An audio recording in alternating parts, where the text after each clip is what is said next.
Atensyon mga Filipino senior citizens, hindi ka pa ba nakarehistro sa database ng NCSC? Nako po, kailangan nyo magrehistro ha bago matapos ang buwan na ito ng Agosto para mga benepisyo at serbisyo makasama kayo. Pag-uusapan natin dito sa video. Hold up.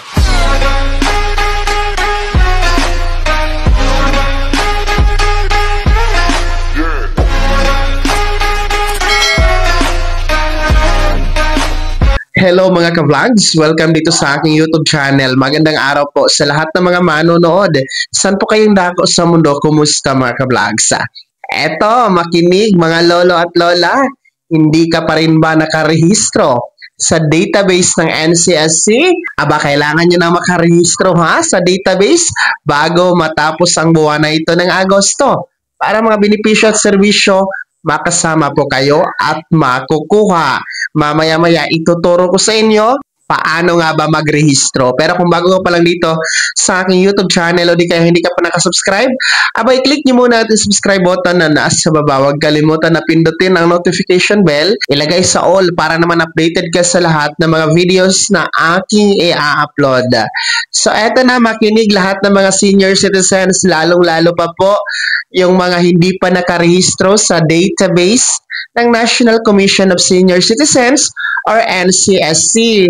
Sa ngayon po ay nasa 8.6 million mahigit na po ang nakarehistro sa database ng NCSC, and marami pa po ang hindi pa nakarehistro dito dahil ayon po sa datos ng PSA ay nasa tinatayang 12 million ang bilang ng mga senior citizens na mga Filipino mga ka-vlogs, kaya nasa mahigit 3 milyon pa or 4 na milyon pa ang hindi pa rin nakarehistro dito. So ito, ituturo ko ulit sa inyo kung paano nga ba magrehistro.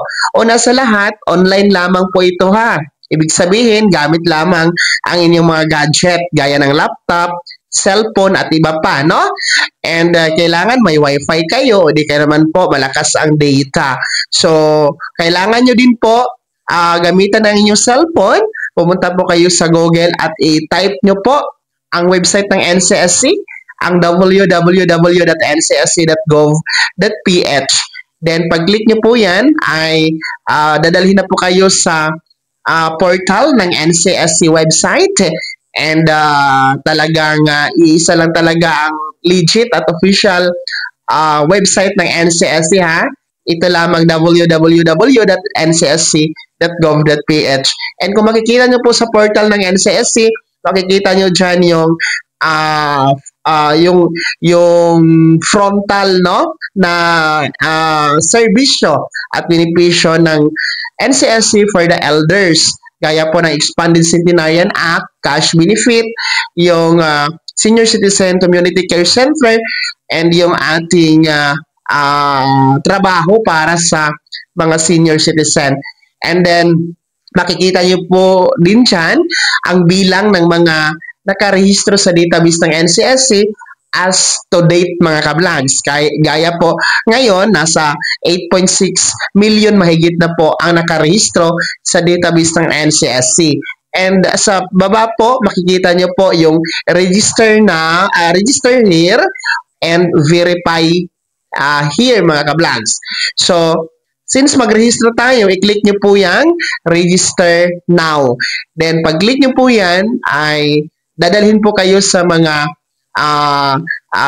pag-fill up ng mga personal information, gaya po ng inyong pangalan, birthday nyo po, tirahan nyo po, pangalan ng anak ninyo, yung special skills ninyo, no? At iba pa. So, para lang kayong nag-fill up ng biodata. So, i-fill up nyo lang po, no? Then, siguraduhin na tama po yung nilagay ninyo. Baka magkabaliktad, no? Yung iba kasi nagkabaliktad. Yung apelyido naging pangalan.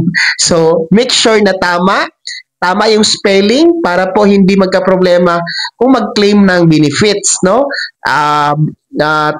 Tama dapat yung mga spelling, no? Yung address, i-check nyo maigi kung tama ba. Tapos, kung tapos na kayong mag-fill up, ay i-submit nyo na yan, and then mag-congratulations kasi yan si NCSC. And then after that ay bibigyan po kayo ng registration reference number or RRN. Patunay po na kayo ay nakarehistro successfully sa database ng NCSC.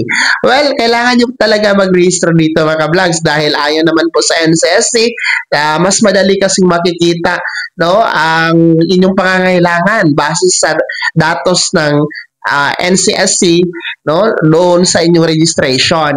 Kasi kaya nga po merong NCSC registration bukod pa doon sa OSCA and SWD na record ninyo kasi nga merong mga hinihingi pa na additional information ng NCSC sa inyo mga ka-vlogs. So, kung rehistrado po tayo sa database ng NCSC, of course, makaka-avail tayo sa mga benefits and services gaya po na Expanded Centenarian Act cash benefit na 10,000 piso, yung ating pagkakaroon ng trabaho sa mga elderly, mga livelihood program, mga pabahay, yung ating community care center, madali nating ma-access mga ka-vlogs.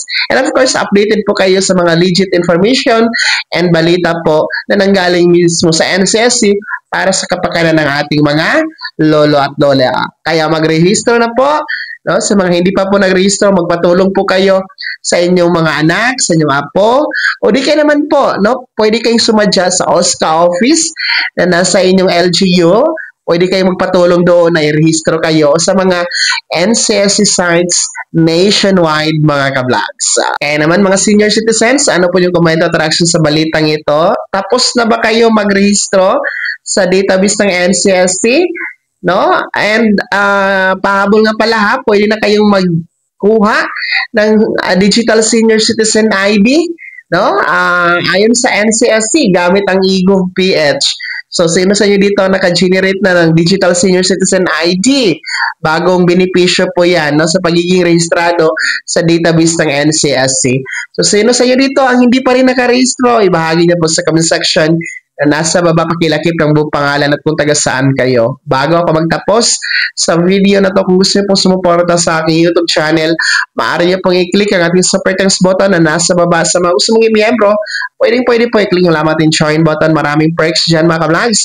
Be my member now. Saan ay naging gabay ang video na to at paano pag-uusapan natin ng mahalagang bagay-bagay na may kinalaman sa ayuda, programa at benepisyo ng mga senior citizen. Kung hindi ka pa nakasubscribe dito sa aking YouTube channel, maaari nyo nang i-click ang ating subscribe button na nasa baba. Huwag kalimutan na pindutin ang notification bell, ilagay sa all para naman updated ka sa lahat ng mga videos na aking i-upload. Maaari nyo rin i-like ang video na to.